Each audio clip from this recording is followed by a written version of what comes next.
શ્રી સંતરામ જન સેવા ટ્રસ્ટ સંચાલિત શ્રી સંતરામ લેબોરેટરી સોનોગ્રાફી સેન્ટરમાં તારીખ 25/5 થી 14/5/2025 સુધી મેમોગ્રાફી કેમ્પ માટેના નામ નોંધવામાં કાર્યવાહી શરૂ કરી, જેમાં કુલ 160 દર્દીઓના નામ નોંધવામાં આવ્યા હતા.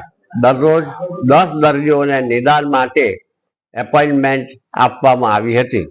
આ નિઃશુલ્ક મેમોગ્રાફી કેમ્પમાં ફક્ત 160 દર્દીઓને લાભ પ્રાપ્ત થયો હતો અને આ કેમ્પમાં બહેનોને જાગૃતતા લાવવા માટે અને ખૂબ જ ઉપયોગી નીવડ્યો હતો.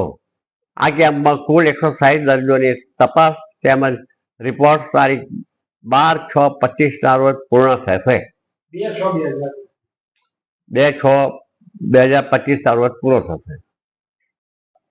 નમસ્તે, મારું નામ ડોક્ટર જીલ પટેલ છે. આજે આપણે એક મેમોગ્રાફી વિશે વાત કરી રહ્યા છીએ. મેમોગ્રાફી એટલે કે બ્રેસ્ટની તપાસ હોય છે, જે આજકાલ વર્લ્ડમાં જે બ્રેસ્ટ કેન્સરના ચાન્સીસ વધી રહ્યા છે, કેસીસ વધી રહ્યા છે, અને જે આપણે એડવાન્સ સ્ટેજમાં જે આપણી પાસે પેશન્ટ આવતા હોય છે એ પ્રિવેન્ટ કરવા માટે એક કેમ્પ કરવામાં આવ્યો છે, જેમાં મેમોગ્રાફીમાં એવું હોય કે એક એક્સરે લેવામાં આવે છે બ્રેસ્ટનો, અને એની સાથે સાથે સોનોગ્રાફી બી કરવામાં આવે છે. એનાથી એવું થાય કે જો પેશન્ટ ને કોઈ કમ્પ્લેન હોય તો પેશન્ટ જાતે બતાવવા જાય, પણ અમુક ઘણા પેશન્ટોમાં એવું હોય કે કમ્પ્લેન પણ નથી હોતી અને છતાં એમનામાં 30 થી 40% પેશન્ટમાં ગાંઠ નીકળે છે.